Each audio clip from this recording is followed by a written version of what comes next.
오늘 우리에게 주신 하나님의 말씀 호세아 1장 1절에서 2장 1절까지의 말씀입니다. 한 절씩 교독하도록 하겠습니다. 우시야와 요담과 아하스와 히스기야가 이어 유다 왕이 된 시대, 곧 요아스의 아들 여로보암이 이스라엘 왕이 된 시대에 브에리의 아들 호세아에게 임한 여호와의 말씀이라.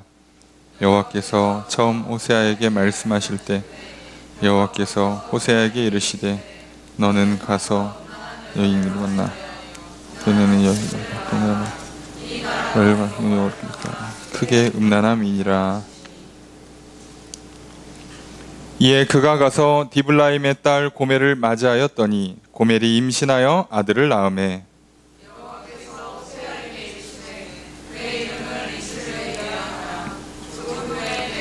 이스라엘의 피를 예후의 집에 갚으며 이스라엘 족속의 나라를 폐할 것임이니라.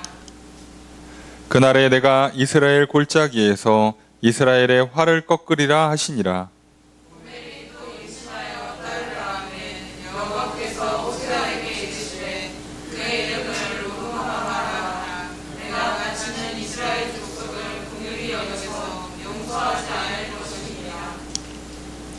그러나 내가 유다 족속을 긍휼히 여겨 그들의 하나님 여호와로 구원하겠고 활과 칼이나 전쟁이나 말과 마병으로 구원하지 아니하리라 하시니라.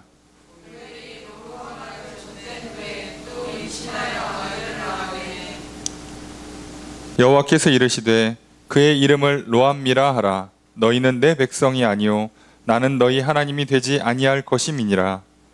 그러나 이스라엘 자손의 수가 바닷가에 모래같이 되어서 헤아릴 수도 없고 셀 수도 없을 것이며 전에 그들에게 이르기를 너희는 내 백성이 아니라 한 그곳에서 그들에게 이르기를 너희는 살아계신 하나님의 아들들이라 할 것이라. 이에 유다 자손과 이스라엘 자손이 함께 모여 한 우두머리를 세우고 그 땅에서부터 올라오리니 이스라엘의 날이 클 것이미로다. 너희 형제에게는 암미라 하고 너희 자매에게는 루아마라 하라. 아멘. 할렐루야. 수요일 저녁 주 앞에 나와 말씀을 배우시는 성도님들을 주님의 이름으로 환영합니다. 우리 옆에 있는 분들과 사랑의 유제를 나누겠습니다. 인사합시다. 사랑합니다. 축복합니다. 이 시간 주 앞에 나와 말씀을 배우시는 성도님들에게 주님의 크신 은혜가 함께 있기를 주의 이름으로 축복합니다. 우리 오늘부터 호세아서 말씀을 살펴보게 됩니다. 호세아서 1장 1절부터 2장 1절까지 말씀 살펴볼 텐데요. 나눠드린 교환 함께 보시면서 말씀 살펴보겠습니다. 먼저 1절 말씀 함께 읽습니다. 시작. 우시야와 요담과 아하스와 히스기야가 이어 유다 왕이 된 시대, 곧 요아스의 아들 여로보암이 이스라엘 왕이 된 시대에 브에리의 아들 호세아에게 임한 여호와의 말씀이라. 자, 주어 수로가 어떻게 될까요?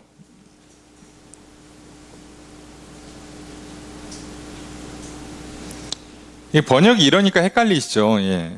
주어가 생략된 것 같고, 그죠?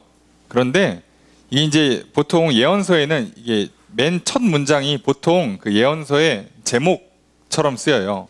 뭐 어느 시대에 하나님께서 누구누구 선지자에게 하신 말씀, 뭐 이런 식으로 이제 제목처럼 쓰는데 이것도 그냥 제목으로 보시면 돼요. 그냥 요거예요. 정확하게 번역하면 호세아에게 임한 여호와의 말씀 끝이에요.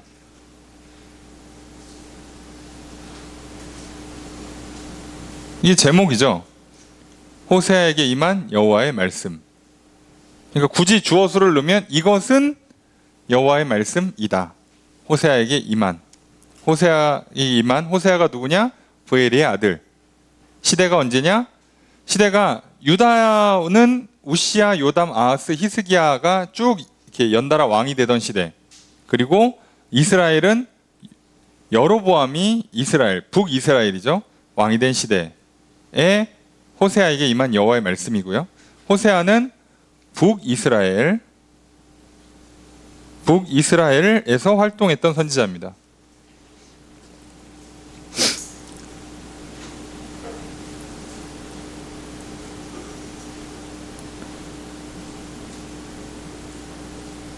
자, 그러면 이제 우리가 이제 히스기야를 보면 히스기야의 시대가 이 우시야부터 시작해서 요담 아하스까지 오면서 나라가 조금 쇠퇴합니다. 히스기야는 그 쇠퇴하고 어려운 상황, 특별히 이제 아수르로부터 많은 침략과 어려움을 당하다가 히스기야 시대에 다시 나라가 반등을 하죠. 그래서 예배를 회복하고 하나님의 은혜로 말미암아 나라가 다시 부강하게 돼요. 그에 비해서 이 북이스라엘은 아수르랑 잘 붙어가지고 계속 어느 정도 안정을 누리고 있었어요. 특히나 여로보암 왕 시대에는요, 이제 보통 여로보암 2세라고 그러는데 여로보암 이름이 두 번째 나오거든요. 여로보암 2세라고 부르는 이 왕 때에는요, 거의 북왕국 입장에서는 가장 번성하던 시기입니다. 놀랍게도. 뭐 앞으로 한 100년 안 남았습니다. 나라 망하는 거는 채 100년도 안 남았지만 어쨌든 여로보암 시대에는요, 가장 부흥하던 때예요. 놀랍게도. 그런 이게 참 아이러니하게요. 가장 나라가 잘 될 때 여로보암 왕이 가장 잘 돼요. 경제적으로도 정치적으로도. 아수르가 주변 나라들을 약하게 만들어 놓으면 여로보암이 가서 휙 먹어요. 이런 식으로 이제 어떻게 보면 정치적으로도 굉장히 잘했고 군사적으로도 잘했고 또 아수르랑 좋은 관계를 잘 맺어가면서 나라의 안정을 잘 취했고 세상적으로 볼 때는요, 나름 훌륭한 왕이에요. 그리고 무역도 개척을 하고 무역도 확보를 잘 해가지고 돈도 많이 벌고, 그러니까 나라가 정치적, 외교적, 경제적으로 다 좋을 때입니다. 자, 그러니까 북이스라엘 백성들이 어떻게 되는가? 더 하나님 알기를 제대로 알지를 않는 거죠. 하나님에 대한 그 거룩, 하나님을 예배하는 것들이 거의 다 상실됐어요. 안 그래도 북이스라엘은 이미 남북이 갈라짐과 동시에 제대로 된 예배를 못 드리고 있고, 그러다 보니까 자연스럽게 왕권 강화를 위해서 혼합주의를 했단 말이에요. 그냥 이렇게 신당 세워놓고 여기서 예배하는 걸로 좋다고 하자. 이래도 괜찮은 걸로 하자. 이렇게 자꾸 타협을 하기 시작했어요. 시작부터 그러다 보니까 여로보암 시대쯤 오니까 벌써 이거는 뭐 흐려졌죠. 그러니까 우리 치면 교회에서 처음에 하나씩 타협을 해요. 밖에서 이거 한다니까 교회도 이런 거 합시다. 뭐 큰 문제 없으니까 오케이, 우리도 이런 거 합시다. 우리도 저런 거 합시다. 하나씩 하다 보니까 아니 저기 카톨릭도 한다는데 우리도 합시다. 아니 저쪽 그 불교나 저기 이렇게 뭐 이슬람도 한다는데 우리도 그런 거 뭐 합시다. 그래서 하나씩 하다 보니까 교회가 좀 이상해진 거죠. 지금 여로보암 시대가 딱 그래요. 그런데 문제는 아무도 이걸 문제를 안 삼는 거예요. 왜요? 잘 먹고 잘 사니까요. 자, 놀라운 건 바로 요 시대에 하나님은 호세아를 불러다가 하나님 말씀을 전하세요. 자, 그러면 우리가 이제 호세아 대충 이제 교회 좀 다니신 분들은 다 아시잖아요. 호세아, 고멜이라는 음란한 여인. 뭐 음란하다 표현하는 게 이제 술집에서 일하는 여인이라고 생각하시면 돼요. 그럼 술집에서 왜 일을 하겠어요? 돈 벌려고 일하겠죠. 예. 그럼 왜 굳이 술집에서 돈을 벌어요? 돈이 잘 벌리니까요. 그럼 그렇게까지 해가면서 돈을 많이 벌어야 된 이유는 뭘까요? 돈이 많이 필요하니까요. 예. 그럼 벌써 이건 집안에 문제가 있고 그 개인과 가정에 신앙에 문제가 있다는 얘기죠. 그런 여인과 결혼을 해서 아이를 낳게 되죠. 그리고 이제 호세아는 그 덕에 많은 고통과 많은 어려움을 겪게 됩니다. 근데 그 과정을 통해서 하나님은 이스라엘 향한 하나님의 말씀을 전해요. 아니, 선지자를 불러다가 이렇게까지 해야 되나? 왜 이렇게까지 할까요? 이렇게 안 하면 듣지를 않으니까요. 무슨 얘기냐면 이 당시에 많은 제사장들이 있었겠죠? 그리고 선지자들이라고 할 만한 사람들도 있었겠죠? 다 가짜지만 있었겠죠. 그럼 그 사람들이 어떻게 하겠어요? 이미 저 왕이 잘 먹고 잘 살게 해줘. 사는 게 좋아.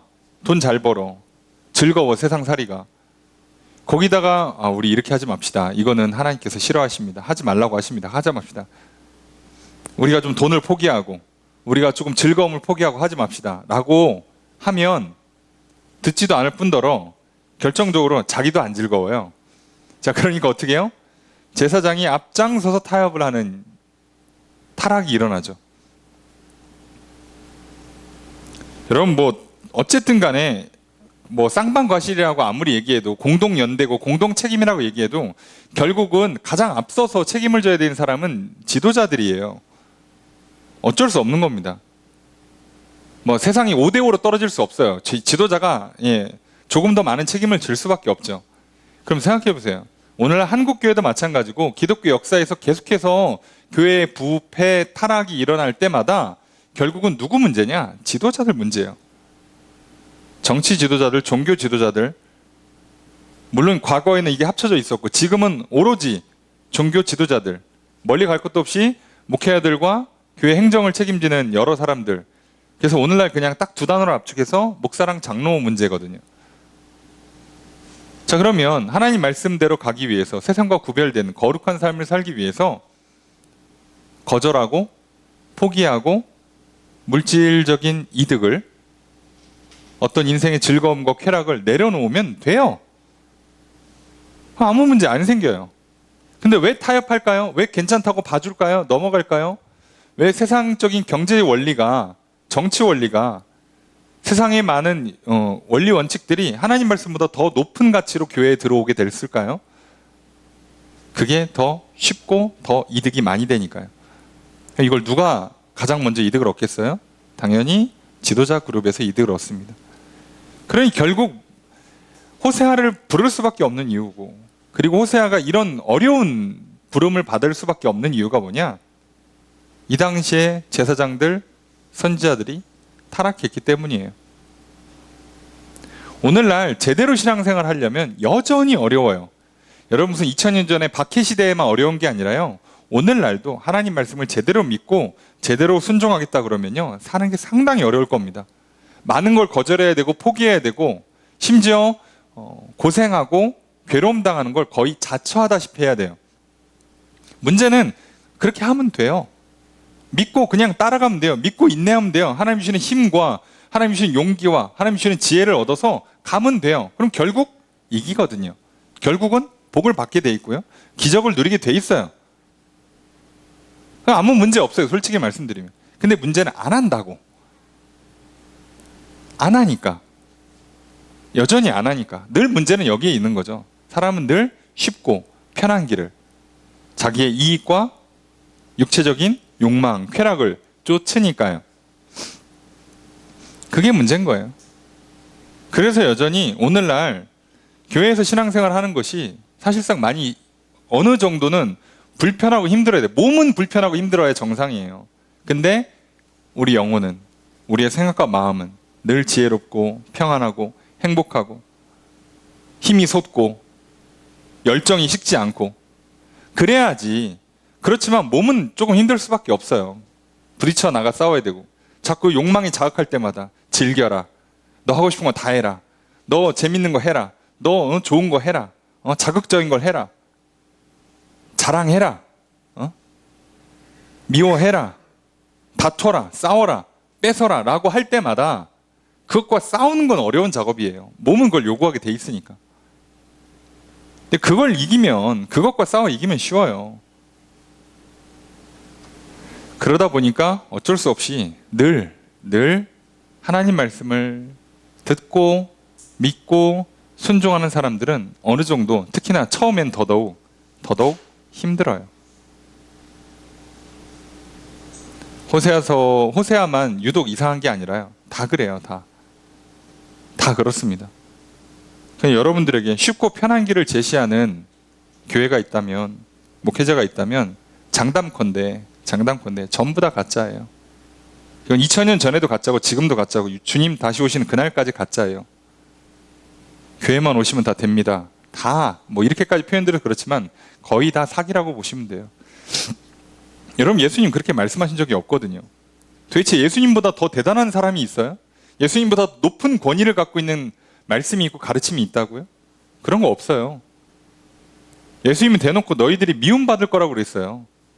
심지어 죽임을 당할 수도 있다고까지 얘기하셨어요. 근데 뭘 저기 교회만 오면 다 되고 믿기만 하면 뭐가 이렇게 다 쉬워? 아니에요. 여러분 이건 속지 마십시오. 분명히 복음 받고 기적은 일어납니다. 하지만 과정이 쉽다고는 얘기 안 했어요. 몸이 편할 거라고 얘기하신 적 없어요.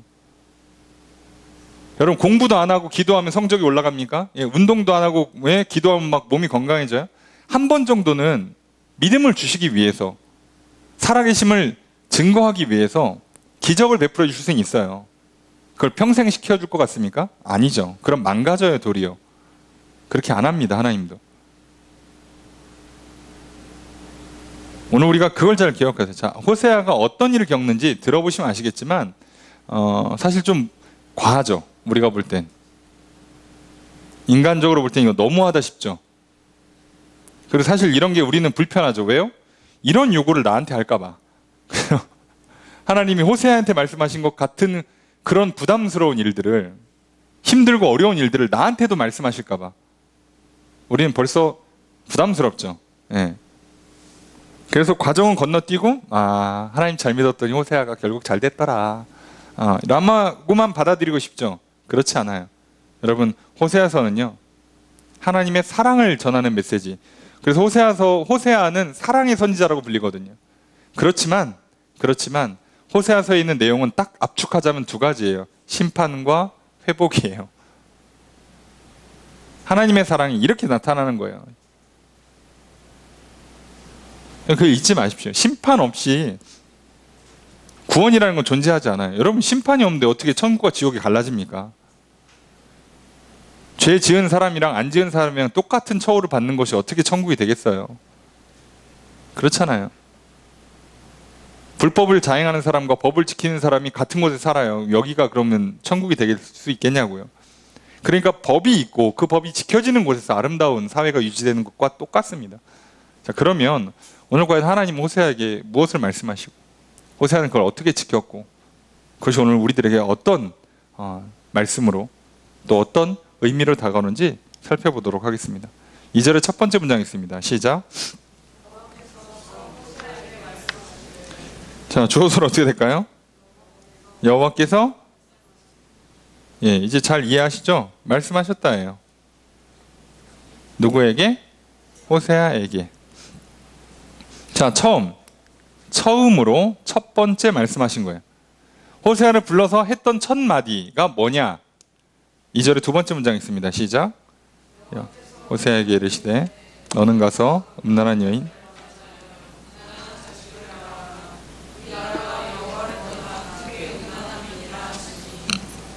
주어서로 어떻게 될까요? 여호와께서, 자, 말씀하셨어요. 그 내용이 이제 중요하겠죠. 호세아에게 뭐라고 말씀하시느냐? 너는 가라, 맞이해라, 그래서 낳으라예요.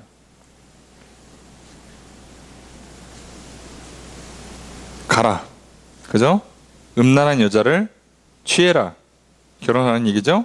그래서 음란한 자식을 취해라, 똑같은 단어인데요. 네, 낳으라는 얘기죠. 취한다, 다 낳는다고 번역하시면, 결혼한다, 낳는다고 번역하시면 되고요. 자, 왜 이렇게 하는가? 이 나라가 여호와를 떠나 크게 음란함이니라.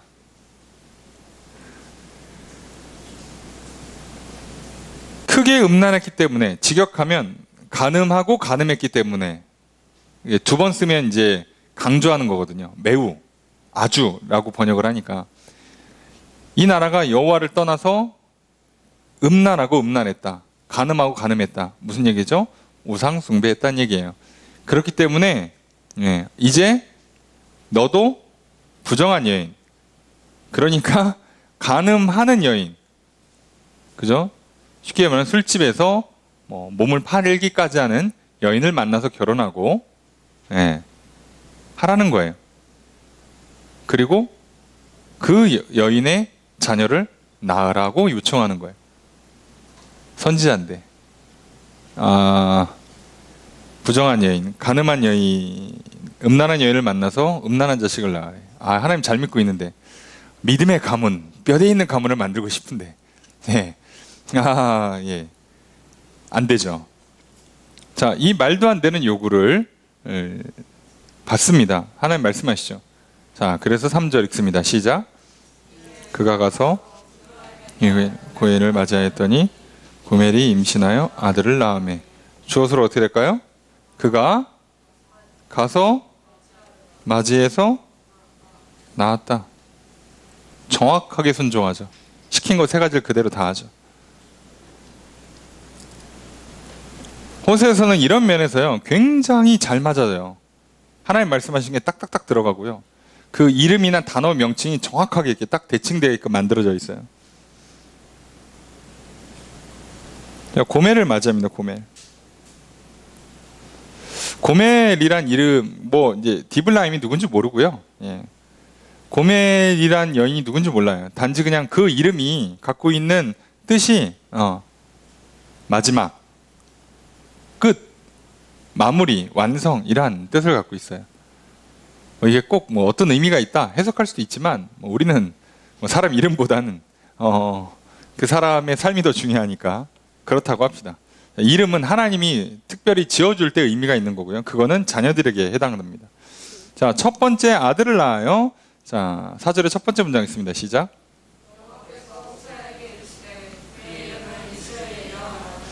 자, 주어서로 어떻게 될까요? 여호와께서 말씀하셨어요. 자, 첫 번째 아들을 낳으니까 뭐라고 하냐? 이름을 하라. 자, 이름을 이렇게 하라라고 돼 있지만 이거 직역하면 그냥 부르라예요. 부르라. 그를 이스르엘이라고 불러라. 이렇게 정해준 거예요. 이름을 아예 정해준 거죠. 이스르엘.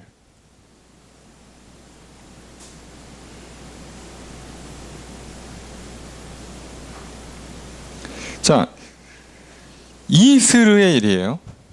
자, 이제부터 이름은 하나님께서 그 이름에 의미를 부여하시는 것과 그 의미가 보통 이제 심판, 저주의 의미를 담거든요. 그리고 그와 정반대의 구원, 회복의 일을 하세요.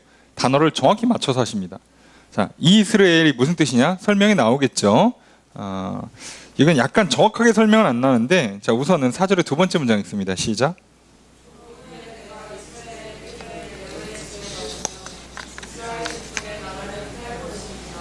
왜 이름을 이스라엘이라고 하라고 하느냐? 자, 이유가 나오죠. 뭐 때문에? 내가 갚고 패할 것이다. 자, 이스라엘의 피를 갚고 이스라엘 족속의 나라를 패한다. 자, 이스라엘이란 이름이 또 나오죠. 헷갈리지 마시고, 우선 이스라엘 자체가 무슨 뜻이냐? 하나님이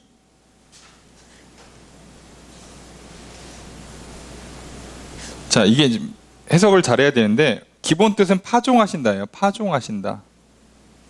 파종한다. 근데 이 파종한다가 무슨 얘기예요? 흩어 뿌린다는 얘기거든요.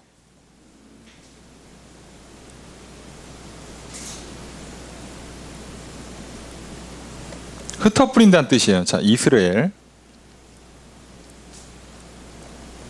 하나님이 파종하세요. 흩어버리세요. 자, 그래서 실제로 어떻게 하겠다는 얘기예요? 나라를 패하겠대요. 자, 이게 이제 이거는 좀 사연을 아셔야 되는데 시간이 없으니까 짧게 설명드리면, 자, 예후라는 집안이 있어요. 이게 무슨 얘기냐? 예후의 집이라고 되어 있는데, 예후가 누구냐? 우리가 북이스라엘의 가장 대표적으로 나쁜 못된 왕, 악한 왕이 아합이에요. 사실 그 아합 왕보다 더 유명한 건 그의 부인 이세벨이죠. 예. 예. 성경 교회 좀 다니시면 아주 정확하게 알 수 있는 그 여인 이세벨. 예. 자, 그때 무슨 일이 있냐? 이 당시에 이제 그 아합이 포도원을 하나 갖고 싶었어요. 근데 그 당시에는 땅 매매가 안 되거든요. 아니, 원래 하나님께서 각각의 땅은 매매하지 말라고 돼 있어요. 자, 그랬는데, 자, 그거를 갖고 싶으니까 어떻게 하느냐? 그 나봇의 포도원을 갖고 싶어서 어떻게 했냐? 나봇을 죽여요. 팔라고 그랬는데 안 파니까 이세벨이 죽여버려요. 신앙을 시켜서. 그래서 뺐습니다. 남편한테 선물로 줘요. 갖고 싶었지? 내가 다 준비했어요. 자, 이렇게 줘버려요. 자, 그래서 하나님께서 선지자를 통해서, 그죠? 선지자를 통해서 그 당시에 예언을 하시는데, 너가 그 포도원 뺏은 거에 대해서 피를 흘렸으니 너도 피를 흘릴 거다. 그래서 아합의 집안이 피를 흘리고 너희들의 그 피를, 시체를 들깨들이 핥을 거다라고까지 예언을 해요. 자, 그래서 그 예언이 어떻게 이루어지냐? 예후가, 여기서 나오는 예후라는 사람이 반란을 일으켜요. 그래서 아합, 이세벨, 그리고 그 아합의 아들이 다 죽습니다. 그래서 어떻게 하느냐? 예후가 그들의 시체를 나봇의 포도원에다 던져버려요. 그래서 실제로 개들이 와서 그 피와 그 시체를 먹어버리게 만들죠. 예언이 성취됐습니다. 근데 그 나봇의 포도원이 어디에 있냐? 이스르엘 평지에 있어요. 이스라엘 평지. 자, 그러면 이 이스라엘이라는 단어가 두 가지 의미를 갖고 있는 거예요. 좋게 해석하면 하나님이 파종했으니까 어떻게 해요? 거둬들인다. 곡식을 거둬들인다는 의미고, 좋게 해석하면, 나쁘게 해석하면 흩어버린다는 뜻이에요. 이 두 가지 의미가 다 있어요. 그래서 이 평지 이름이 이스라엘 평지인데, 요 지역의 평지, 거기에 나봇의 포도원이 있었죠. 이스라엘 평지는 굉장히 그 이스라엘에서 비옥한 땅에 속해요. 넓은 평지고요. 근데 그 단어를 그대로 갖다 쓰시면서 이렇게 맞춰요. 자, 이스라엘의 피. 자, 그러면 그 피를 이제 누구한테 갚겠다는 거예요? 예후한테 갚겠다는 거예요. 지금 예후의 그 대를 이어서 왕이 쭉 이어지고 있거든요. 갚아버리겠대. 그럼 어떻게 하겠다는 거죠? 이 집안이 날아가요. 왕가가 날아가요. 자, 왕가가 날아가면 어떻게 해요? 이 왕가는 끝나는 거예요. 자, 만약에 또 누군가가 이어서 왕위를 이어가면 상관이 없는데 못 이으면 그 나라는 끝나는 거예요. 자, 그래서 이것으로 인해서 북이스라엘은 그냥 끝나죠, 왕조가. 예. 끝납니다. 자, 이렇게 하는 거예요. 왜냐하면 예후가 처음에는요, 성전도 보수하고 하나님 잘 믿고, 왜냐면 하나님께서 예언해 주셨거든. 네가 왕이 될 거다. 하나님 잘 믿어라. 그래서 아합을 막 죽이고 막 크게 성전 정화가 처음엔 잘하는 것 같다가, 이게 사람이 희한하죠. 이게 죽이는 게 맞들렸는지 말 안 들으면 다 죽여요. 그래가지고 많이 죽여요, 사람을. 나중에 폭군이 돼요. 그래서 그러면서 다시 우상숭배로 돌아가거든요. 이상하죠? 예. 아니, 왕을 되게 해준 게 누군데? 소용없어요, 사람은요. 예. 자, 뭐 은혜고 뭐고 다 잊어요. 사람이 그 은혜를 기억해야지 은혜를 베풀었다고 갚는 거 아니에요. 예. 자, 그러니까 이런 문제가 생겨서 하나님도 결국은 이 예후의 집안도 심판하시겠다는 거예요. 자, 그렇게 하시는데, 그러면서 썼던 단어, 그 중의적으로 쓰는 단어예요. 이스라엘. 흩어버릴 거다 라는 단어를 쓰는 거죠. 자, 그래서 언제 나라를 패하려니까 어떻게 패하는가? 5절 말씀 읽습니다. 시작.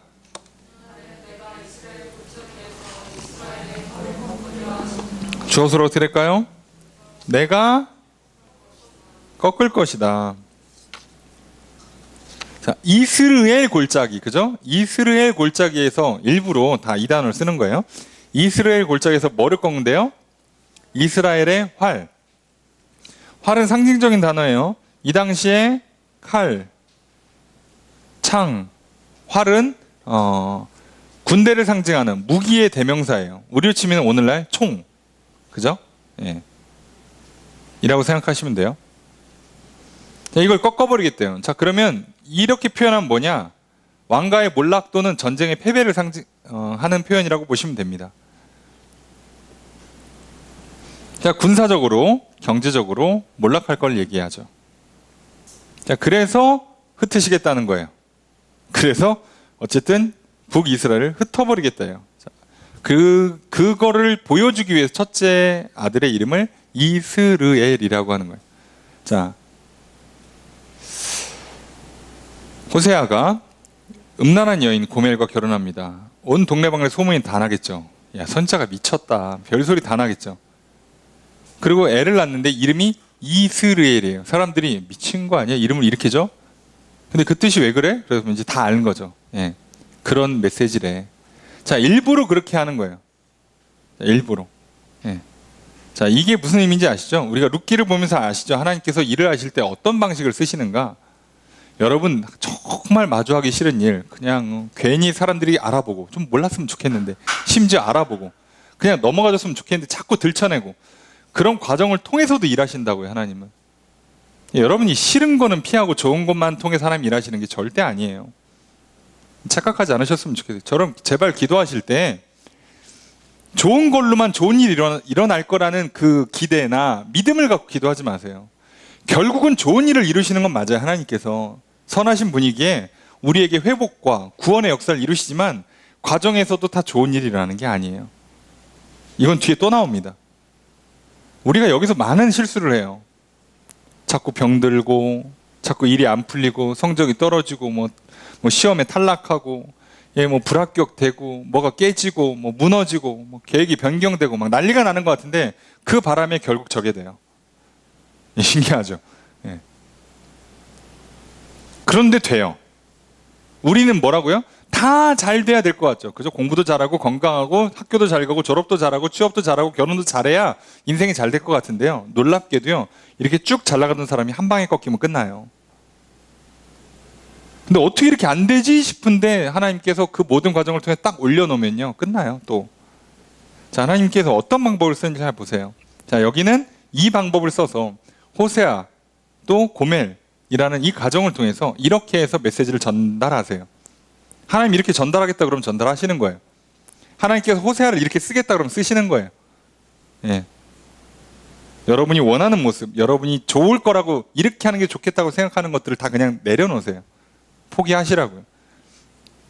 내가 이랬으면 좋겠고, 이런 외모, 이런 성격의 이런 일들과 이런 경력과 이런 능력과 이런 성취들을 갖고 이렇게 되면 잘 될 거라는 생각 자체를 다 포기하세요. 그냥 하나님이 하라는 대로 하는 게 가장 좋은 결과를 만든다는 걸 제발 믿으시라고요. 여러분 생각을 믿지 마시고, 계획을 믿지 마시고. 호세아는 얼마나 혼란스러웠겠어요. 이게 무슨 말씀인가 싶지 않겠습니까? 선지자라고요. 평생 거룩하게 살겠다고 막 결단한 사람이라고. 하나님 써주십시오라고 했더니 음란한 여인이랑 결혼하래. 자식 이름을 누가 이렇게 짓고 싶겠어요. 그렇게 지으래요.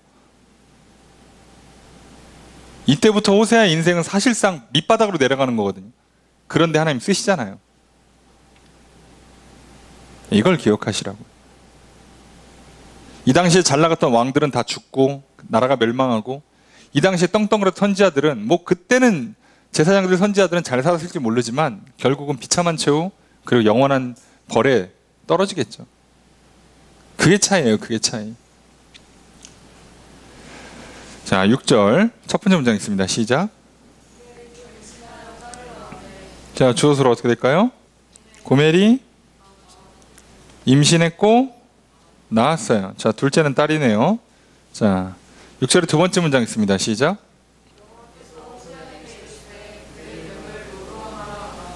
자, 여호와께서 말씀하십니다. 뭐라고?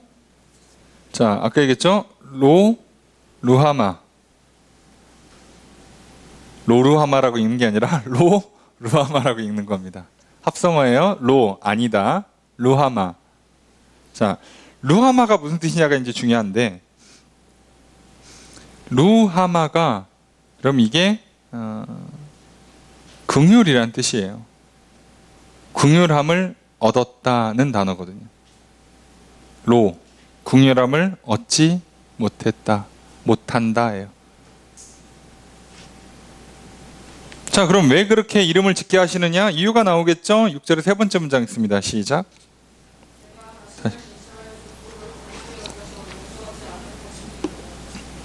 자, 주어서로 어떻게 될까요? 내가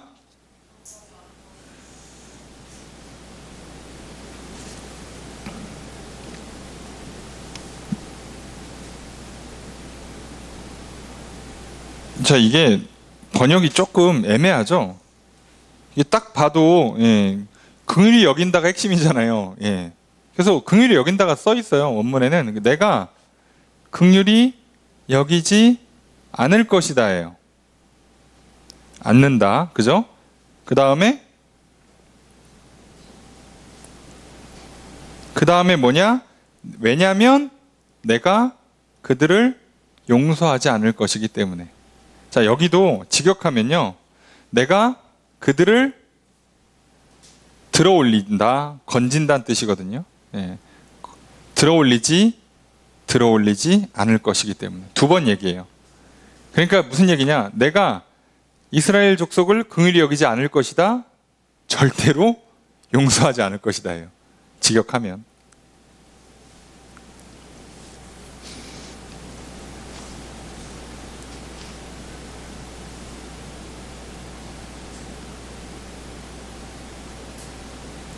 자, 그러니까 뭐라고요? 내가 긍휼히 여기지 않을 거니까 긍휼히 여김을 못 받았다라는 이름으로 이름을 지으래요. 자, 그런데 그리고 나서 그런데 이제 거기서 끝이 아닌 거죠. 7절의 첫 번째 문장 있습니다. 시작.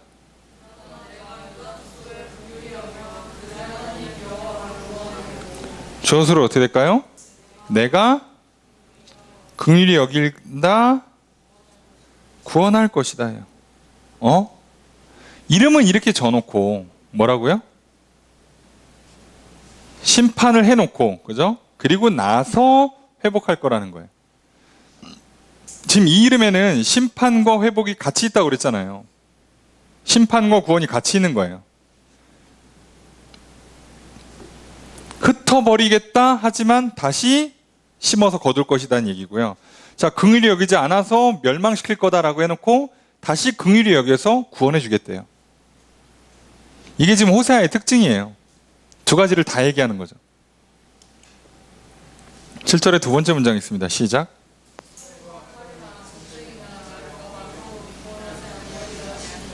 자, 주어수로 어떻게 될까요? 그죠? 내가죠, 내가 구원하지 않을 것이다. 근데 구원하지 않는 게 구원을 안 하겠다는 얘기가 아니라 이렇게는 안 하겠대요. 활, 칼, 전쟁, 말, 마병. 그럼 무슨 얘기죠? 전쟁에 승리하는 것으로 구원을 안 하겠다는 거예요. 그러면 잠깐만, 전쟁의 승리로 구원을 안 하면 뭘로 구원하는 거죠? 전쟁의 승리의 반대말? 전쟁의 패배로 구원하겠대요. 이게 말이 돼요? 근데 이렇게 하시죠, 실제로. 이해되시죠?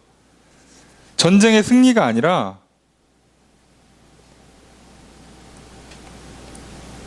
자, 이렇게 안 하시겠대요. 이렇게 안 하고 어떻게 한다고요? 전쟁을 패배하게 만들어서 그래서 구원으로 하시겠대요.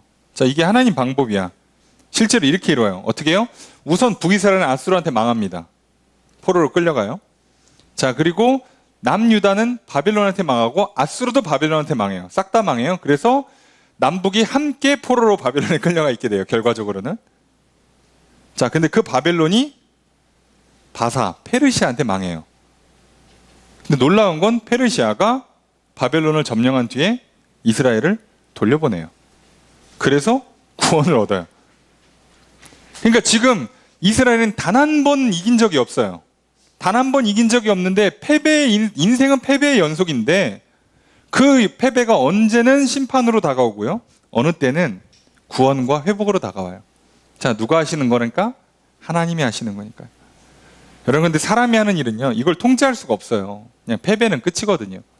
근데 하나님은요, 승리를 통해서도 멸망시킬 수 있고요, 패배를 통해서도 승리하게, 성공하게 만들 수가 있는 거예요. 그래서 니들의 힘으로 되는 게 아니라는 걸 보여주기 위해서 일부러라도 이렇게 하시는 거예요. 지고 또 졌는데 결국 이겼어. 자, 이렇게 만드시는 거예요. 내가 하는 거니까. 니들 힘으로 되는 게 아니야. 난 분명히 실력도 부족하고 능력도 부족하고 노력도 부족하고 다 부족했는데 결국 저 사람이 이겼어. 어떻게 이긴 거지? 이기게 해주신 거죠. 반대로 내가 실력도 재능도 노력도 더했는데 져요. 세상에선 그러면 지면 안 되는 거 아닌가? 뭐야, 여기 이 경기는 기울어진 운동장에서 치러졌나요? 아니에요. 안 된다고요. 세상이 내 마음대로 되는 게 아니라고요. 하나님이 그걸 보여주시는 거예요. 올 여름엔 휴가 좀 갈 줄 알았는데, 그죠? 예. 캠프도 좀 하고 밖에 나가서 이렇게 커피도 한잔 하고 할 줄 알았는데 어림도 없죠. 예. 반강제적으로 5인 가족은 나가지도 못해요, 이제. 자, 아시죠? 그냥 집에 있어야 됩니다. 그냥. 지금으로부터 앞으로 2주 더. 자, 2주 더. 최소 2주 더. 자, 내일자부터 2주 더죠. 그러니까 8월 첫 주까지. 여러분, 우리가 말하는 보통 휴가철 극성수기에 다 강제로 집에 있어야 돼요. 이럴 줄은 몰랐지. 예. 그렇다고 여러분 추석을 기대하고 그러지 마세요. 그런 게 아니라고요. 그냥 하나님께서 막으시면 그냥 그런가 보다 하고 그냥 집에서 쉬는 거예요. 올해는 집에서 쉬는 게 좋겠다. 그럼 어떻게 집에서 쉴까? 하나님께서 왜 집에 쉬라고 하시나? 그때 주시는 지혜와 그때 겸손히 순종할 때 하나님께서 집에서 쉼에도 불구하고 가장 좋은 여름, 또 2021년 여름을 가장 잘 나게 해주실 거예요. 걱정하지 마세요. 여러분, 그냥 바다에 가야, 계곡에 가야 행복한 휴가가 될 거라는 나의 계획, 나의 생각을 믿지 마십시오. 자, 지금 이 말도 안 되는 방법을 통해 하나님 지금 하시잖아요. 선지자에게도, 그리고 이스라엘 전체에도 이런 말도 안 되는 역사의 연속을 일으켜서 지금 놀랍게도 호세아를 사랑하시고 놀랍게도 이스라엘을 구원하시잖아요. 이게 어딜 봐서 사랑이고 이게 어딜 봐서 구원이에요. 근데 하시잖아요. 예. 코로나가 어딜 봐서 사랑이고 어딜 봐서 축복처럼 보여요. 그런데 하나님 하신다고요. 믿는 자들에게는 하실 거라고요. 걱정하지 마세요. 예. 오히려 코로나 덕분에 더 공부하고 더 운동하고 더 건강하고 더 행복하고 더 배우고 더 성장하고 더 회복할 수 있다고요. 코로나 때문에 스트레스 받고 그죠? 확진자가 되고 뭐 이런 거 아니에요. 핑계하지 마십시오. 자, 그걸 하나님 지금 보여주고 계시는 거예요. 이것조차도, 이 말도 안 되는 호세아의 삶도, 이 말도 안 되는 이스라엘의 역사도 다 나의 구원이요 사랑이라고 말씀하시는 거예요. 이해가 되시죠? 네. 거울 보시면서 이렇게 믿음으로 받아들이세요. 하나님의 사랑이구나. 자, 성적표를 보시면서, 통장 잔고를 보시면서 하나님이 사랑하시는구나. 자, 이거부터 시작하는 겁니다. 우리는. 자, 8절 읽겠습니다. 시작.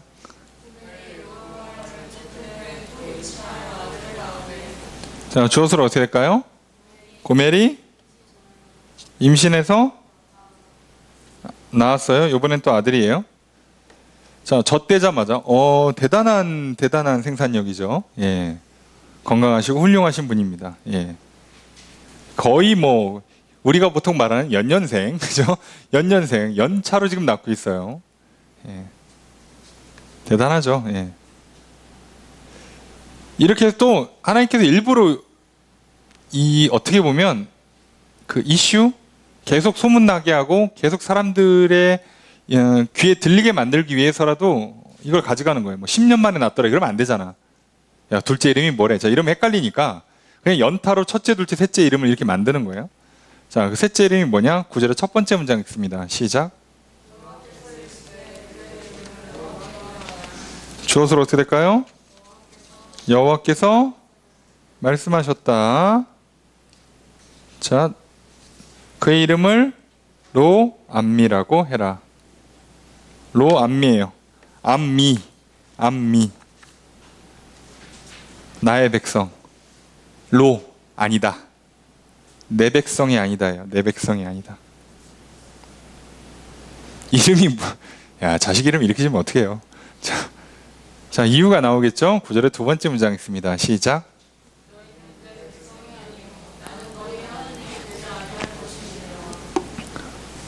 자, 이유가 뭐래요? 너희는 아니다. 내 백성이 아니다. 나는 되지 않을 것이다. 너희의 하나님이. 자, 너희는 내 백성이 아니다라고 나왔어요. 그죠? 자, 그럼 뭐도 나올까요?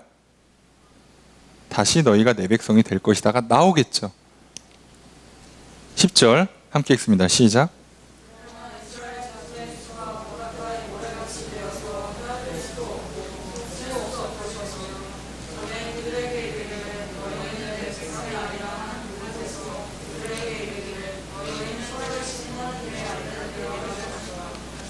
주어서로 어떻게 될까요?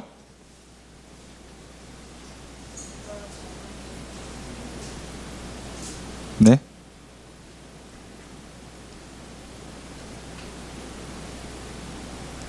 주어를 잘 찾아야 돼요. 자, 이 문장에서.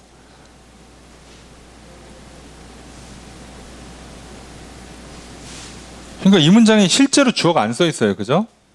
안 써 있습니다. 자, 한국어 성경의 가장 큰 약점이 이렇게 자꾸 주어를 빼요. 이렇게 주어가 뭐죠? 이스라엘 자손의 수가 될 것이다?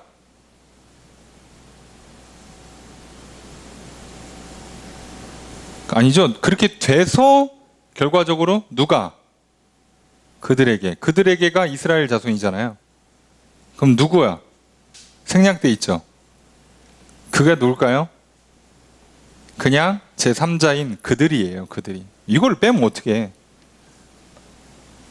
그러니까 지금 다른 사람들이란 뜻이거든요. 그냥 그들이. 너무 당연해서 뺐나? 그들에게. 여기서 그들은 이스라엘이에요.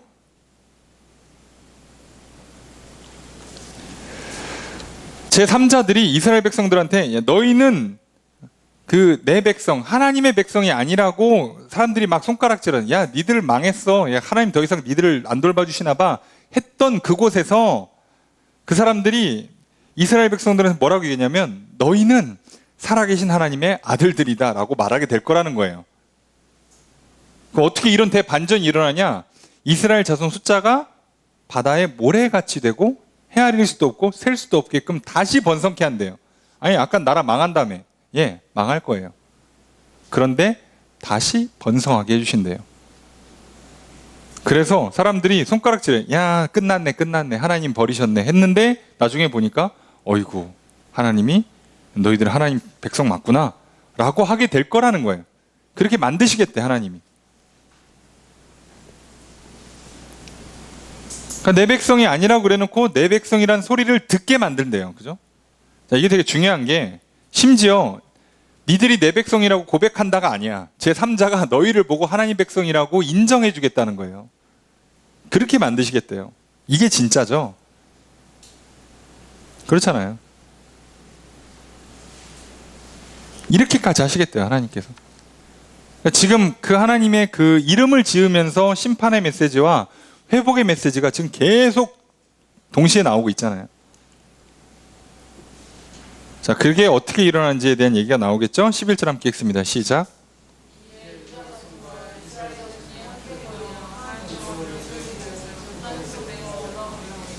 주어수로 어떻게 될까요? 그죠? 유다 자손, 이스라엘 자손이 포로로 만나서 다시 하나가 돼가지고 이제 돌아와요. 어떻게 한답니까? 모이고, 세우고, 올라온다.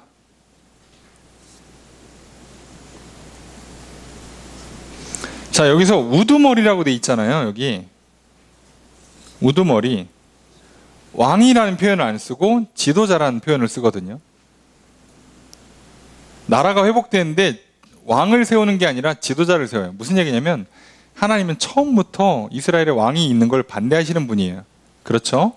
그러면 다른 걸 다 떠나서 하나님은 지금도 교회에 왕이 있는 걸 반대하세요. 왜냐하면 하나님이 왕이시니까요. 교회에는 그 누구도 왕이 있으면 안 돼요. 그냥 지도자만 있을 뿐이에요. 자, 여기서 말하는 지도자는 누구일까요? 이게 해석이 분분한데 포로 귀환이다 보니까 일부는 스룹바벨이다 라고 보는 거고요. 일부는 그냥 큰 의미에서 예수 그리스도를 말하는 게 아니냐라고 보는데 뭐 둘 다 맞는 말이니까 뭐 이거는 뭐 정확하게 해석하는 게 의미는 없어요. 그냥 뭐 둘 중에 하나로 보는데 중요한 건 왕이 아니라 지도자라고 라는 표현을 굳이 썼다는 거예요. 우리는 왕이 되고 싶고 왕을 세우고 싶은데 왕이 있어도 안 되는 거예요. 왕은 하나님만 왕이시니까요. 내가 왕이 되려고 해서도 안 되고 내가 마음에 드는 사람 왕으로 세워도 안 된다고요. 하나님 백성들은 하나님만 왕이셔야 돼요. 이걸 잊지 마십시오. 이거 놓치는 순간 우리의 신앙은 다 망가지는 거예요. 교회가 무너지는 비결은요, 교회에 왕이 있는 거예요. 그게 목회자가 됐든 장로가 됐든 어떤 지도자가 됐든 간에 누가 됐든 교회에 왕이 있으면 안 돼요. 전부 다 하나님을 왕으로 섬겨야 되는 거예요. 하나님 말씀에 다 굴복해야 되는 거죠. 그래 이제 대충 아시겠죠? 예. 왜 교회에 자꾸 문제가 생기나? 이스라엘 백성들 왜 이렇게 쉽게 자꾸 무너지는가? 왕을 세워서 그래요. 누구는 왕이 되고 싶고 누구는 왕으로 세워주고 싶고 그래서 문제가 생기는 거예요. 근데 우리 인생의 문제도 똑같아요. 내가 왕 노릇하고 싶잖아요. 내가 하고 싶은 거 하고 되고 싶은 거 되고 갖고 싶은 거 갖고 먹고 싶은 거 먹고 할 말 다 하고 싶고 그죠? 내 뜻대로 하고 싶고 고집 부리고 떼쓰고 그죠? 내 생각대로 다 됐으면 좋겠고 내 감정 막 다 드러내고 싶고 자 내가 왕 노릇하고 싶기 때문에 문제가 생기는 거예요. 그러면 인생은 그냥 망가진다고 보시면 돼요. 하나님을 왕으로 모셔서 하나님의 말씀대로 하고 하나님께서 주시는 감정 그대로 받는 거예요. 기뻐하라 그러면 기뻐하고요. 울지 말라 그러면 울지 말고요. 웃으라 그러면 웃고요. 울으라 그러면 우는 거예요. 그게 가장 행복한 길이 펼쳐지는 겁니다. 이거 하나님 너무하신 거 아니냐고. 아니요. 하나님이 선하시다는 걸 믿는다면 하나님이 온전하시다고 믿는다면 그럼 그렇게 하십시오. 하나님 너무하신다고 믿으면 여러분의 생각과 여러분의 감정을 따르십시오. 그럼 잘 되는가? 인생에서 한 20년, 30년 투자해서 결과를 보시면 아시지 않겠어요? 네. 그거 100년 인생인데 한 3분의 1쯤 날려보시면 귀한 깨달음을 얻으실 수 있습니다. 네, 부디 그때까지 살아계시기를 바라고. 그래서 답을 얻으면 돼요. 중요한 건 하나님이 왕이시지 그 왕위를 누구한테 준 적이 없어요. 나는 내 영광을 그죠? 다른 사람에게 준 적이 없다고 말씀하시는 분이잖아요. 그걸 뺏기지도 않으시는 분이에요. 하나님께서 왜 극도로 우상 숭배를 싫어하시는가 다시 한번 기억하시고 그 안에서는요 모든 게 자유예요. 이걸 잊지 마세요. 하나님 왕으로 모시고 하나님의 뜻 안에서는요 모든 게 프리하다고요. 이거 얼마나 좋아요. 에덴 동산에서 아무거나 먹으래잖아. 얼마나 좋아. 선악과 하나만 안 먹으면 되잖아. 얼마나 좋아요. 근데 그걸 먹어가지고 그걸 쫓겨나? 근데 인간의 욕심이 끝이 없죠. 얼마나 간단해요. 하나 빼고 다 된대잖아. 근데 왜 굳이 그 하나를 하자고. 하나님께서 우리에게 100가지를 허락하시고 한 가지만 하지 말래요. 근데 왜 그거를 안 지키냐고. 안타깝지만요 안 지켜요. 왜요? 사단이 유혹하거든요. 그거 먹으면 네가 하나님처럼 될 거야. 그죠? 네. 그러니 지금 이 문제가 어디서부터 시작되는지 잘 보세요. 얼마나 나라가 번성하면 하나님께서 선지자들까지 미쳐 돌아가니까 답이 없으니까 이렇게까지 해서라도 말씀을 전하고 계시잖아요. 우리는 알고 있지만 이래도 거의 안 들어요. 듣는 사람 거의 없어요. 대부분 안 들어요. 결국 나라는 망하죠. 돌아오질 않죠. 이 얘기를 듣고도. 예. 물론 하나님은 그래도 돌이키시죠. 예. 그래서 하나님의 사랑은 어떻게 보면 좋게 넘어가는 사랑이 아니라요. 명확한 심판과 구원이 있는 사랑이에요. 하나님의 사랑은 진리를 기반으로 하고 있거든요. 약속을 기반으로 하고 있기 때문에 아닌 건 아닌 거고요. 맞는 것만 맞아요. 이걸 지키면서 사랑을 베풀어 주시기 때문에 여러분 착각하지 마세요. 사랑하니까 나에겐 특별한 혜택을 보여주세요. 나만 예외로 해주세요 라고 요구하는 경우가 많죠. 특히나 부부간에, 부모 자녀간에 이런 요청이 많잖아요. 여러분 그게 얼마나 어리석은 짓인지 잘 보세요. 부부일수록, 부모 자녀일수록 더 잘 지켜야 돼요. 대통령들이, 정치인들이 자기 자식한테만 특혜를 줬다가 작살나잖아요 지금. 그렇잖아요. 될 줄 알았지 나는. 아니요. 더더욱 나는 칼같이 했어야죠. 내 자식은 군대를 보냈어야지. 내 자식은 시험 봐서 합격을 시켰어야지. 왜 보내줘? 그럼 나까지 망한다고, 나까지. 근데 그때는 그게 사랑인 줄 알았죠. 그게 당연하다고 생각했죠. 예. 그게 우리의 어리석음이고 우리의 한계라고요. 하나님의 방식은요, 사랑은 구원만 있는 게 아니라 심판이 꼭 있어요. 잘못한 건 징계하세요. 절대로 안 혼내키시는 분이 아니에요. 오히려 하나님 뭐라고 말씀하세요? 징계가 없으면 사생하다. 내 자녀, 내 백성이 아니란 뜻이에요. 혼내키지 않는 건 사랑이 아니에요. 잘못한 걸 봐준다, 위험한 걸 허락한다, 그건 사랑이 아니죠. 여러분이 지금 잘못된 길을 걸어가는데 하나님이 그걸 허락해준다? 지금 내가 돈을 잘 다루지 못하는데 많은 돈을 준다? 그건 사랑이 아니죠. 내가 지금 건강을 관리할 수 있는, 건강을 얻기 위해서 해야 되는 일들을 하지 못하고 그걸 건강한 몸을 잘 쓰지를 못하는데 건강을 주신다, 그냥? 그건 망가지죠. 그래서 그렇게 주시지 않는 거예요. 그래서 굉장히 괴로운 과정을 통해서 주세요. 돈을 버는 것, 돈을 관리하는 것, 돈을 쓰는 것, 운동하는 거, 그리고 식단을 관리하는 거, 시간을 관리하고 건강을 관리하고 자세를 유지하는 거 얼마나 어려워요. 그걸 통해서 건강을 주세요. 그래야 그게 사랑이니까요. 많은 사람은 착각해요. 어떻게든 좋게 넘어가려고. 최대한 안 하고 쉽게 건너뛰고 나만 예외로 삼고 싶지만, 그래서 특히나 이제 왕과 친하면 신하들, 그죠? 측근들, 배우자나 자녀들이 이런 특혜를 요구하잖아요. 그걸 허락하는 순간 망가지는 거예요. 왕권이 무너지고 가정이 무너져요. 안 됩니다. 그래서 절대로 안 됩니다. 하나님은 그렇게 하시는 분이 아니에요. 다시 돌이키는데 왕을 안 세워줘요. 통일 왕국을 이뤘잖아. 드디어 왕을 안 세워요. 잘 기억하세요. 그리고 아시는 것처럼 돌아와서 예수님 오실 때까지, 포로 귀환해서 예수님 오실 때까지 왕을 안 세워줘요. 오늘 우리가 그걸 잘 기억하셔야 돼요. 그래서 자, 11절의 두 번째 문장 있습니다. 시작. 자, 그래서 어떻게 된대요? 이스라엘의 날이 크게 된다. 아까 얘기했죠. 이스라엘, 하나님이 흩으셨는데 어떻게 된다고요? 결실을 많이 거둔대요. 그죠? 첫 번째 이름에 대한 회복의 메시지가 선포됐죠. 그러면 2장 1절 있습니다. 시작.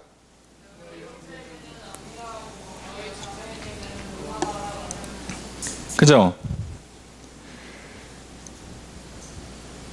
이렇게 해라예요. 그죠? 해라. 암미라고 하고 루하마라고 해라. 원래 로암미였어요. 내 백성이 아니라고 그러는데 이제 뭐라고 불러준다고요? 나의 백성이라고. 로루하마라고. 그죠? 긍휼을 얻지 못했다고 그랬는데 뭐라고요? 긍휼을 얻었다고. 그럼 이름 3개가 다 바뀌었죠, 지금. 흩으셨는데 크게 거둬요. 내 백성이 아닌데 내 백성 삼으세요. 긍휼을 얻지 못했는데 긍휼을 얻어요. 이렇게 회복해 주시겠대요.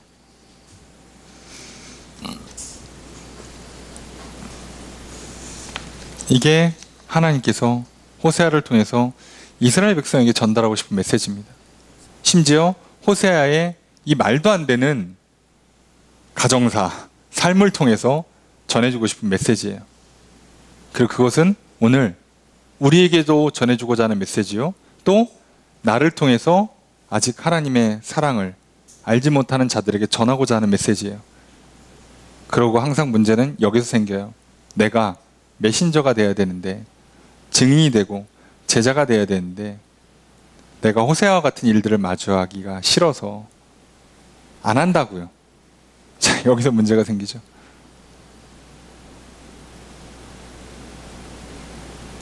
그 사랑 받고 나도 그 사랑 전하고 호세아 같은 선지자의 삶, 하나님의 크신 사랑과 은혜를 받아 누리는 삶, 그 사랑이 식질 않고 끊어지질 않고 끝까지 그 부정한 여인을 사랑하며 살 수 있는 넘치는 사랑의 삶, 그리고 결국 가정을 회복하고 하나님께 자리다 칭찬받고 상과 복을 받아 누리는 삶, 영생을 누리는 삶, 얼마나 좋아요.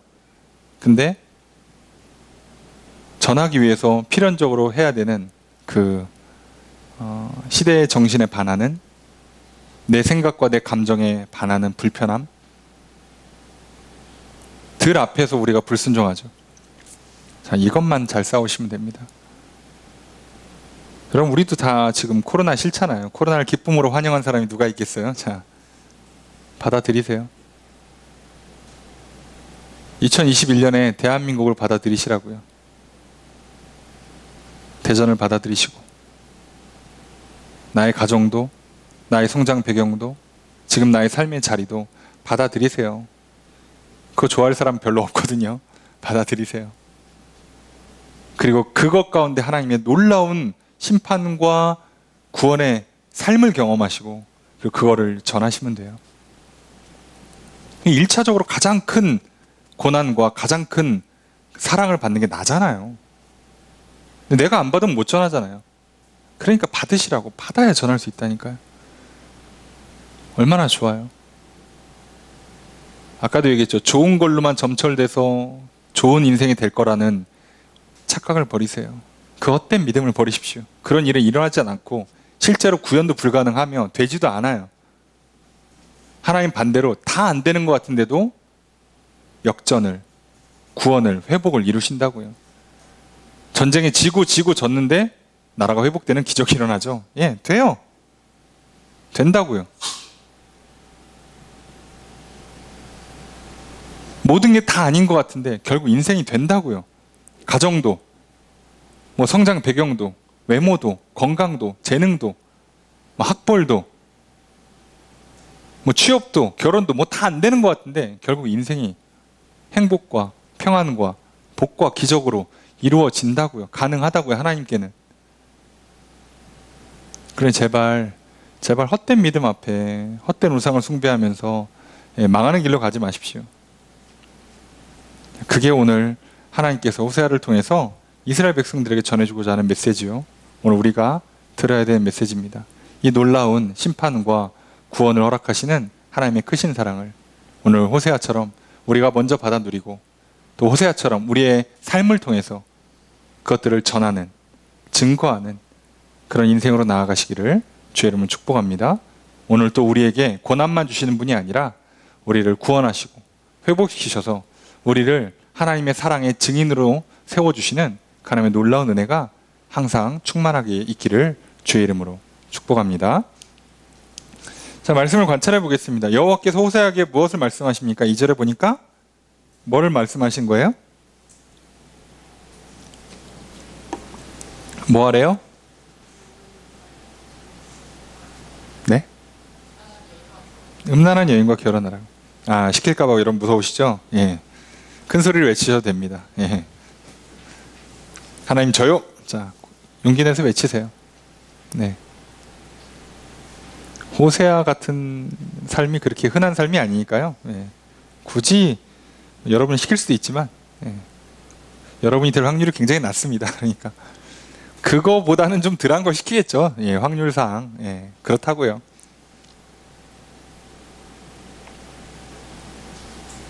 여러분 호세아 정도는 아닐지라도 심지어 호세아 같은 상황은 아닐지라도 그럼 우리가 최소한 이 정도는 아니더라도 그래도 내 생각엔 걸리는 내 마음이 불편한 내 스타일이 아니고 나는 좀 싫고 마음에 안 들고 짜증나는 이건 불편하고 이건 부당하고 이건 억울하고 하는 그 일들을 향해서 기꺼이 손을 들고 순종하세요. 하나님 저요. 제가 하겠습니다. 그 사람에게 복과 기적이 일어나는 겁니다.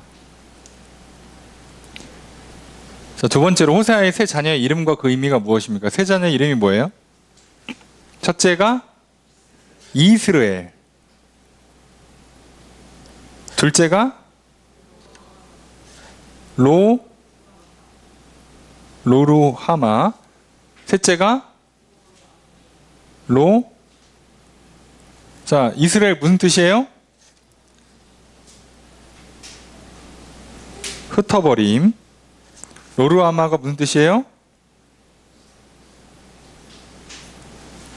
궁유를 얻지 못함.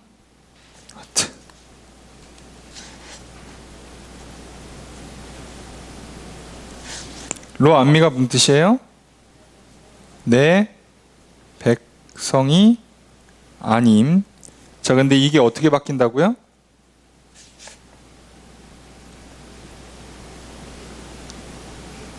풍성이 거둠, 그리고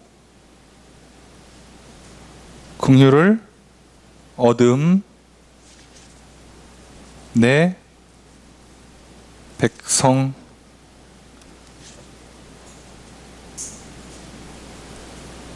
이렇게 바뀐다고요. 그러니 여러분, 우리의 삶에서 하나님이 내 인생을 자꾸 막 이렇게 흩어버리는 것 같고, 뭘 하려고 그러면, 그죠? 사람 좀 모이면 흩고, 돈 좀 모이면 흩고, 건강한 것 같으면 또 흩어버리고, 그 하나님 나를 사랑하는 것 같지 않고, 긍휼을 베푸시는 것 같지 않고, 하나님 나를 자녀 삼고 백성 삼아준 것 같지 않은 그 상황을 받아들이는 게 중요하다고. 믿음으로. 하나님 결국 풍성하게 거두게 하시고 긍휼을 베푸시고 백성 삼아주시는 분이라는 걸 신뢰하시라고요. 하나님께서 망하라고 이름을 주는 게 아니잖아요. 이 이름의 구원을, 이 이름을 통해서 회복을 약속하시려고 이 이름을 주신 거잖아요. 그러니까 이걸 제발 잊지 마십시오. 당장의 이스라엘, 로루아마, 로함미 앞에 무너지지 마시고 진짜 이스라엘 그리고 루아마, 암미를 겪으려면 이걸 한번 부딪히셔야 돼요. 예수님 말씀하신 자기를 부인하고 십자가를 지셔야 된다고. 그래야 부활의 승리와 대역전이 우리 인생 가운데 일어나는 겁니다. 여러분, 안타깝게도 십자가 없이는 부활이 없어요. 그죠? 자기 부인하지 않고는 하나님을 왕으로 모실 수가 없어요. 내 자리를 내어드려야 하나님이 앉으실 거 아니겠습니까? 여러분, 그걸 제발 기억하십시오. 그리고 이게 어떻게 보면, 생각해보면 굉장히 간단한 방법이에요. 여러분, 어려서부터 하나도 빠짐없이 다 성공적으로 살아야 인생이 성공한다 그러면 얼마나 힘들어요. 하나만 미스나면 끝나잖아. 100점짜리 인생에 천국 간다는 건 사실상 우리 인생은 지옥 같은 삶을 사는 거예요. 그런 삶은 못 살아요. 그런데 하나님께서 뭐라고요? 괜찮대잖아요. 믿고 받아들이면 뒤집어 놓겠대잖아요. 그 복된 삶으로 나아가십시오. 말씀을 정리해 보겠습니다. 호세아서는 이스라엘을 향한 하나님의 심판과 동시에 이스라엘을 구원하시는 사랑을 보여줍니다. 하나님은 호세아의 세 자녀의 이름을 통해서 자기 뜻을 나타내십니다. 이스라엘, 곧 하나님께서 흩어버린 백성을 하나님께서 다시 모아 거두십니다. 로루아마, 곧 하나님께서 긍휼을 얻지 못한 백성을 하나님께서 다시 긍휼을 베풀어 주십니다. 로암미, 곧 하나님께서 나의 백성이라 아니라고 한 이들에게 하나님께서 다시 나의 백성으로 삼아 주십니다.